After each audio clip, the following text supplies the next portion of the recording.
வணக்கம். இது தமிழ் குரலின் சிறப்பு நேர்காணல். இன்றைக்கு நம்மோடு இணைந்திருக்கிறவர் ஃபர்ஸ்ட் லைன் மீடியாவின் முதன்மை ஆசிரியர் மூத்த பத்திரிகையாளர் டாக்டர் உமாபதி கிருஷ்ணன் அவர்கள். சார் வணக்கம். வணக்கம். விஜய் சொல்கிறாரு அதிமுக ஒரு பொருட்டே இல்லை, களத்திலே இல்லைங்கிறாரு. ஆனால் அவருடைய முக்கிய பொதுச் செயலாளரில் ஒருத்தரான ஆதவர்ஜுனாவினுடைய மாமியார் அதிமுகவில் சேர்ந்துருக்காங்க. எடப்பாடியை சந்திச்சு இதெல்லாம் விருப்ப மனுலாம் வேறு கொடுத்துருக்காங்கிற செய்தி வந்திருக்கு. இது எப்படி பார்க்க வேண்டியது? எடப்பாடியார் என்ன பண்ணுவார் அப்படின்னா, 2 பேரும் ஒளிஞ்சு போட்டோம்னு நினைப்பார். புரியுதா அவங்களுக்கு? எப்படின்னா, அந்த அம்மா இவர் ஆதவ் நிற்கிற இடத்துல நின்னா அந்த அம்மாவுக்கு சீட்டை கொடுத்துருவாங்க. அவங்க நிற்பாங்க. அவங்க நிற்கும்போது என்ன ஆகும்னா டிஎம்கே நிற்கும். இப்போ இந்த 2 பேரும் தோற்றுட்டாங்க. ஈஸியாக டிஎம்கே ஒரு குடும்பத்தினால டிஎம்கே ஜெயிச்சுட்டு போகுதுன்ற மாதிரியா போகும். அப்படியும் பிளான் இருக்குது. இல்லை, பல தொகுதிகளில் அண்ணன் தம்பியே போட்டிட்டதெல்லாம் திமுக நடந்திருக்கு. ஆனால் ஆதவர்ஜுனாக்கு கடைசியில் இப்படி ஒரு செக். ஆதவர்ஜுனா செய்கிற அட்டகாசத்துக்கு அந்த குடும்பத்தில் இருக்கவங்க எப்படி ஒத்துக்குவாங்க? திடீர்னு யாரோன்னு சொல்லி உள்ளே புகுந்து அவங்க வீட்டு மகளை கல்யாணம் பண்ணி காசையும் சூறையாடி சொத்தை அடித்து நாசம் பண்ணி பேரை கெடுத்து அவர் ஆனால் மார்ட்டினுக்கு உடம்பு சரியில்லாமல் போனதே இந்த ஆள்னால தான். ஆதவர்ஜுனா பல அறிக்கைகளும் ஒரு மச்சானும் இந்த கண்டிச்சு அறிக்கை விட்டுருக்காரு. பிஜேபியில் இருந்தவரும் சரி, அவங்க மனைவியை கூட சில அறிக்கைகள்லாம் கொடுத்துருந்தாங்க. எனக்கும் அவருக்கும் நானும் கணவன் மனைவியை தவிர அவருக்கு எங்களுக்கு வேறு அரசியலில் சம்மந்தம் இல்லைன்னு ஒரு மனைவியே சொல்ல வச்சு. ஸோ அந்தளவு கொடுமைகளை அந்த குடும்பம் அனுபவிச்சிருக்கும்போது ஆதவர்ஜுனா ஒழிச்சு கட்டணுன்றதில் அவங்க அரசியல் ரீதியாக சில பேர்லாம் சொல்லுவாங்க, கையை காலை உடச்சி போட்டு நான் சோறு போடுறேன் ஆனால் வெளியே போகக்கூடாது, நடக்கக்கூடாது அப்படின்னு. அந்த மாதிரி ஆதவர்ஜுனா ஆக்கி விட்டுருவாங்க. அதை நோக்கி தான் அது போகுது. இதுக்கு நடுவில் விஜயோட கூட்டணி வர்றதுக்கு ஒரே ஒருத்தர் தயாராக இருக்காருன்னு பார்த்தா அது ஆதவோட மச்சானா இருக்குது. அவர் ஒரு கட்சி ஆரம்பித்து அந்த லட்சிய ஜனநாயக கட்சியில் அவரும் கேட்குறாரு. ஆனால் ஆதவ எப்படியா இருந்தாலும் டார்கெட் போட்டு காலி பண்ணிடுவாங்க. குடும்பம் ஒரு பக்கம், திமுக ஒரு பக்கம், விஜய் கட்சிக்காரங்களே ஒரு பக்கம், புஷியானந்த் ஒரு பக்கம். புஷியானந்தெல்லாம் போய் எல்லாத்துக்கும் சிபிஐயில் போய் சொல்லிட்டு தகவல் எல்லாத்துக்கும் காரணம் ஆதவர்ஜுனா தான் சார், அவன் பிடிச்சி உள்ளே போடுங்க சார் இருக்கார். அவரை பிடிச்சி உள்ளே போட்டிங்கன்னா எல்லாம் தெரியும் சார், அவர் தான் எல்லாத்துக்குமே காரணம். அவர் ஜான் ஆரோக்கியசாமின்னு போட்டு விட்டு வந்துட்டாப்புல. இப்போ போலீஸ் 2 பேரையும் தேடுது, 2 பேரையுமே காணோம். இப்போ ஆதவர்ஜுனா ஒரு வாரமாக நீங்கள் பார்த்துருக்க மாட்டீங்களா? எங்கே இருக்காப்புல? அந்த சிபிஐ ஆஃபீஸில் காரில் கூப்பிட்டு போனதோட சரி. 2வது விசாரணைக்கெல்லாம் தலைமறைவாக தான் இருந்தாங்க. நிர்மல்குமார் தான் அங்கே ப்ரெஸ்ஸை சந்திச்சாப்புல. இவர் அந்த பேனாவோட யாரையாவது கூப்பிட்டு பேட்டி கொடுப்பாரு, ஆளக்கானா இல்லை. இப்போ ஒன்றும் எடுத்து போட மாட்டான், காசு தீர்ந்துருக்கும். ஏன்னா அப்போ மாமூல் கொடுத்தாங்க, எடுத்து போட்டாங்க. அப்போ ஏமாந்துட்டாங்க பல சேனல்களில். பெரிய ஆளாக இருக்குமோ கூப்பிட்றாரு அப்படின்னு பேனாலாம் வச்சு. ஆமாம், சுத்தரா. அதாவது ஆதவர்ஜுனா எப்படி ஆள்னா, அந்த காந்தகார் விமானத்தை கடத்தும் போது ஒரு சம்பவம் நடந்தது. காந்தகாரில் விமானத்தை கடத்திட்டாங்க. யார்? இவங்க தாலிபன்கள் கடத்திட்டாங்க. கடத்தினோடனே என்ன ஆகுதுன்னா, மீடியாக்கள்லாம் பரபரப்பாக இருக்கும் நேரத்தில் துபாயில் ஒருத்தன் இந்த ஷேக் மாதிரி ஒரு பேக்கவன் என்ன பண்ணிட்டான், நேராக மீடியாக்கிட்ட கூப்பிட்டு நான் பேச்சுவார்த்தை நடத்தி வெளியே கொண்டு வர முடியும்ட்டேன். எவனோ ஒருத்தர் எக்ஸ்க்ளூசிவ்னு அடிச்சிட்டாங்க. பேச்சுவார்த்தை நடத்துகிறவர் துபாயில் இருக்காருன்னு அடித்த உடனே எல்லாம் அவனை தேடி இந்தியா மீடியாலாம் ஃப்ளைட்டு பிடிச்சி போயிட்டாங்க. என்டிடிவிலாம் இப்போ ஸ்ட்ராங்காக இருந்த காலத்தில் போனால் அவன் தம் அடிக்கிறான், உள்ளே போகிறான், கிளாஸுக்குள்ளே போகிறான், அவனை நெருங்க விட மாட்டுறாங்க.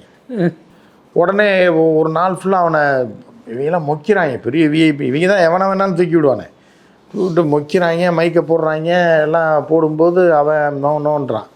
அப்புறம் அடுத்த நாள் வரைக்கும் அவன் சார் சொல்லுங்கள் சார், நான் யாரை நான் சொல்லிட்டேன், நான் பேச்சுவார்த்தை நடத்த தயார். பேச்சுவார்த்தைக்கு யார் வரணுன்னா வேறு யாரும் அரசியல்வாதிலாம் வரக்கூடாது. அமிதாப் பச்சனும் ஹேமா மாலினியும் வந்தாங்கன்னா நான் பேச்சுவார்த்தை நடத்த தயார்ன்றான். உண்மையிலே சீரியஸாக சொல்கிறேன். சொன்னோன்னே அவங்க பிரேக்கிங் அடிக்கிறாங்க. அந்த மாதிரி அந்த முக்கிய புள்ளி இறங்கி வந்துட்டார், எங்களுக்கு எக்ஸ்க்ளூசிவாக பேட்டி கொடுத்துட்டாரு. அமிதாப் பச்சன் ஏன்னா அவர் அரசியல்வாதிகள்கிட்ட பேச தயாராக இல்லைன்றாரு. ஹேமா மாலினி அப்பயே எல்லோரும் டவுட் வந்துச்சு, ஹேமா மாலினி இவன் கூப்பிட்றான் வயசான காலத்தில். கடைசியில் பார்த்தா அமிதாப் பச்சன் உணர்ச்சி வசப்பட்டு. அமிதாப் பச்சன் ஒரு ஆஃப் கண்டிஷன் பார்ட்டி தான். அமிதாப் பச்சன் பெரிய ஸ்டார், சூப்பர் ஸ்டார்ன்றது நடிப்பில் வேற, அரசியல் அறவேக்காடு தான் அமிதாப் பச்சன். அந்த காலத்தில் என்ன பண்ணாலும் அமிதாப் பச்சன் உடனே கண்ணீரோட பேட்டி, இந்த தேசத்திற்காக என்னை அழைத்திருக்கிறார்கள் பேச்சுவார்த்தை, இந்த இந்தியர்களை மீட்பதற்காக நான் எங்கு வேணாலும் செல்ல யாரோட பேச்சுவார்த்தை நடத்த தயார்ன்றாங்க. உடனே அது பிரேக்கிங் தயாராகிறார் அமிதாப் பச்சன். கொடுத்த பேட்டி போட்டுவிட்டு தான். அப்போ இங்கிலீஷ் சேனல் தான் மெயின். அது சன்னு மட்டும்தான் இருந்துச்சு தமிழில். பிரேக்கிங்காக அப்போ பிரேக்கிங் வந்த கலாச்சாரம்லாம் கிடையாது. இந்த நியூஸை வந்து இங்கிலீஷில் போடுறான், தட்டுறான். அமிதாப் பச்சன் எப்போ கிளம்புறாரு, ஏன்னா துபாயில் தானே கடத்துனது, ஆப்கானிஸ்தானில். அவனுக்கு வேறு பக்கம் கடத்திட்டு போயிட்டாங்க. அப்போ இந்த எப்படி ரஜினிகிட்ட பேசுகிறேன்னு சொல்லி வீரப்பன் சொன்ன மாதிரி வர சொல்லுங்கன்ற மாதிரி அமிதாப் பச்சன் டைம். இப்போ இந்த கூமுட்டைங்களுக்கு அப்போ கூட தெரில. சரி, அமிதாப் பச்சன் கூட ஆம்பளை, ஜெயமாலினி ஹேமா மாலினி எதுக்கடா கூப்பிட்றாங்கன்னு. உடனே ஹேமா மாலினி ஆளையே காணாம், நம்மளை கடத்துறதுக்கு திட்டம். அதுவும் கரெக்டாக கண்டுபிடிச்சிச்சு. அப்புறம் பார்த்தா அந்த கூமுட்டை கூவை வந்து பழைய அமிதாப் பச்சன் ஹேமாலினி ரசிகர் கூப்பிட்டா. அப்புறம் வந்து என்ன ஆயிடுச்சுன்னா, ஹேமா மாலினி தலைமறைவாயிடுச்சு. நம்மளே எதுக்கடா கூப்பிட்றாங்க, தீவிரவாதிகள் நம்மளை கடத்திட்டானா என்ன பண்ணுறது, தேசமாவது மண்ணாங்கட்டியாதுன்னு அது போயிடுச்சு.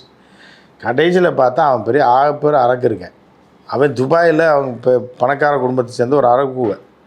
அவன் இந்த சாக்கை வச்சு ஹேமா மாலினி அமிதாப் பச்சனையும் பார்த்துடணுன்னு முடிவு பண்ணியிருக்கான். என்ன ஆயிரும் ஹேமா மாலினி போயிருந்தா, அதுக்கு அப்பயே 55 வயசு. அந்த சமயத்துல தாவூத் குரூப் துபாய் எல்லாமே இருக்காங்க. அந்த நேரத்தில் இவன் பார்த்து ஹேமா மாலினியை வர சொல்லுங்க பேச்சுவார்த்தை நடத்துகிறான்னா, அப்படியே டொக்கா போயிருந்துச்சுன்னா என்ன ஆயிருக்கு. பிஜேபி பீரியட் வேறு 99 நினைக்கிறேன், வாஜ்பாய் பீரியட் தான். ஆனால் வாஜ்பாய் அமைதியாகிட்டார். இது ஏதோ சதி நடக்குது. எக்ஸ்டர்னல் அஃபேர்ஸ்லேயும் அமைதியாகிட்டாங்க. அப்புறம் தான் தெரிஞ்சு அவர் மெண்டல் துபாய் மெண்டல். அப்புறம் நல்ல வேலை. அப்புறம் அமிதாப் பச்சன் இப்படி இப்போ நிறையா காமெடி பண்ணியிருக்காங்க. தட்டை சொன்னது தட்டினது இந்த மாதிரிலாம் பண்ணுவாப்லையா. இந்த மாதிரி தான் இதுவும் பார்க்கணும். ஏதா நீங்கள் கேள்வி கேட்டீங்க. குடும்பத்தில் எல்லாரும் ஒவ்வொரு அரசியலில் கூட்டணி வைக்கிறதுக்கும் குடும்பத்தில் இருந்து ஆள் வருது, எதிர்த்து போட்டியிடவும் குடும்பத்தில் இருந்து ஆள் வரும். எல்லாம் குடும்பத்தில் யார் யார் இருக்காங்களோ எல்லாரும் வந்துடுவாங்கன்ற மாதிரி அப்படின்ற மாதிரி ஒரு ஒருங்கிணைஞ்சு விக்ரமன் ஃபேமிலி மாதிரி. ஆமாம், எல்லாம் இணைஞ்சு இந்த அவங்களுக்குள்ளே அண்ணன் தம்பிக்குள்ளே சேர்ந்து தீபாவளி கொண்டாடுற மாதிரி கிளைமேக்ஸில் லாஸ்ட்டில் எல்லாம் ஒன்றா சேர்ந்து தீபாவளியோ கிறிஸ்மஸோ கொண்டாடி போயிடுவாங்கிற மாதிரி. இப்போ ஒட்டுமொத்தமாக விஜய்க்கு இருக்க ஆப்ஷன் என்ன சார்? எல்லாரையும் விஜய் கூட சேராமல் தூக்கிட்டு போயிடுறாங்க பிஜேபி. அப்படின்னா இப்போ ஓபிஎஸ்சி விட்டு வச்சுருக்காங்க, அவரையும் லாஸ்ட் நேரத்தில் பிடிச்சிட்டாங்கன்னா விஜய் தனியாக தான் நிற்பாருங்கிற ஒரு விஷயம் இருக்குல்ல. ஆமாம், அதுதான் விஜய் கூப்பிட்றாங்க. இல்லை போயிட வேண்டியது தானே, சிபிஐ கேஸ் விஷயமா கூப்பிட்றாங்க. இப்போ அவங்களோடய சேர்ந்துட்டா அப்படி விட்டுருவாங்க. சேரலைன்னா பீஸாக ஆகிக்கிறாங்க கட்சியே.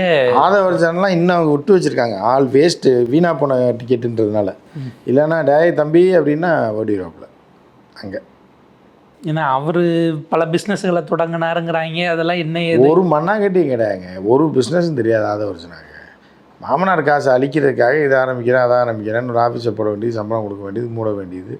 டிஎம்டி கம்பி வாங்கி கொடுத்தாங்க கம்பெனி, அதை டோட்டலாக முடிச்சு கட்டி அதில் ஒரு 100 கோடிக்கு மேலே லாஸு. இப்படி வந்து அந்த குடும்பத்தில் இருக்க காசு பூரா லாஸ் ஆக்கி கண்டவங்களுக்கு கொண்டு கொடுத்து எப்படின்ட்டு போய் எடுத்துக்கிறாப்புல. கடைசியில் திகார் ஜெயிலில் தான் போய் மீட்டு வரணும்னு நினைக்கிறேன். இப்போ இந்த நம்பி போன செங்கோட்டையன் அதிமுக கூட போனால் அப்புறம் அவருடைய சபதம் என்ன ஆகிறது? அவர் சபதத்தில் ஜெயிச்சிட்டார்ல, அங்கே போய் முக்கிய பொறுப்பு வாங்கிட்டார்ல. இங்கே ஆக முடியல. எம்ஜிஆர் ஆரம்பித்த கட்சியில் பொதுச் செயலாளர் ஆக முடியல, அங்கே போய் ஆகிட்டார்ல தேர்தல் பொதுச் செயலாளராக. அதுதான் அவருக்கு வெற்றி. ஏன்னா கூட்டணிக்கு இங்கே வந்து அப்புறம் எடப்பாடி கொடுக்குற சீட்டில் தான் அவர் நிற்கணுங்கிற இடம் எடப்பாடி கொடுப்பாரா? எப்படியா இருந்தாலும் சுற்றி அப்படித்தானே வரும். இல்லை அப்படி பிரிக்க மாட்டாங்க. அவங்க சொல்லுவாங்க நீ பிஜேபியில் வாங்கி எனக்கு கொடுங்க அப்படின்வாங்க. டிடிவி போய் அவர்கிட்ட பேசி வாங்கின மாதிரிங்கிற மாதிரி போகும். ஒரே ஒரு நிறைவு கேள்வி சார். விஜய் வந்து பிகேவா ஆகணும் அப்படின்னு பலரும், பிகேனா பவன் கல்யாண் மாதிரி துணை முதலமைச்சர் ஆகணும் அப்படின்னாங்க. ஆனால் இப்போ அவர் போகிறத பார்த்தா பிரசாந்த் கிஷோர் மாதிரி அவர் போட்டியிடாமல் போயிடுவாரா? அப்படிதான் இல்லை, அவர் போட்டியிட மாட்டார்னு நம்ம காலங்காலமாக சொல்லிகிட்டு இருக்கோம். விஜய் கட்சி ஆரம்பித்த காலத்துலேருந்து நம்ம தான் சொல்லிகிட்டு இருக்கோம் விஜய் போட்டி போட மாட்டார். விஜய் நேரடியாக களத்துக்கு வரவே மாட்டாங்க. கட்சிக்கார பசங்களை நான் தான், மதுரையில் நான் தான், தென்காசியில் நான் தான், திருப்பூரில் நான் தான், விஜய் தான், இதுவும் விஜய் தான் சொல்லிட்டு கடைசியில் அல்வா கொடுத்துட்டு ஓடி போயிடுவாங்க.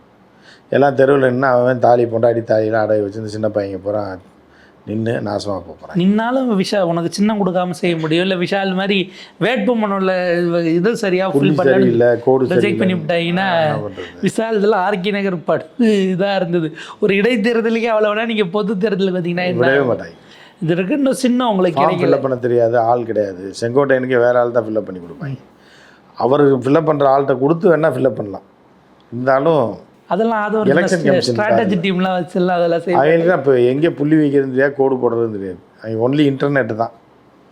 இன்டர்நெட்டு அது இதை வச்சு இப்போ பண்ணுறது ஹனி ட்ராப்பு, மணி ட்ராப்பு, இதுதான் அவங்களுக்கு தெரியும். அந்த திருட்டு கும்பலுக்கு பூரா அதுதான் தெரியும். நீ இதுன்றதை பார்த்தா காதல் நேரத்தில் கவுண்ட முடியல அப்படின்ற மாதிரி தான் அந்த பக்கம் எலெக்ஷன் கமிஷனில் உட்காந்துருப்பாங்க. ஹாய் டயானா அப்படின்னு தட்ட வேண்டியதான். அவங்க தட்டுவான் ஹாய் டார்லிங் ஹவ் யூ அப்படின்னு. அப்ளிகேஷன் கொடுக்கணும் டார்லிங், அப்படி இன்டர்நெட்டில் போட்டு டார்லிங் அப்படின்னு சொல்லி அது செல்லாதுன்னு ரிஜெக்டட் அப்படின்னு சின்னமும் கொடுக்காம பொது சின்னம் கொடுக்கணும், அது ப்ராசஸில் இருக்குது. என்ன மாதிரி போகுன்னு தெரியல. படமும் ரிலீஸ் ஆகாமல் சின்னமும் கொடுக்காம இருந்தால் ஒவ்வொரு ஊரில் அதனால தான் விஜய் நிற்க மாட்டாங்க.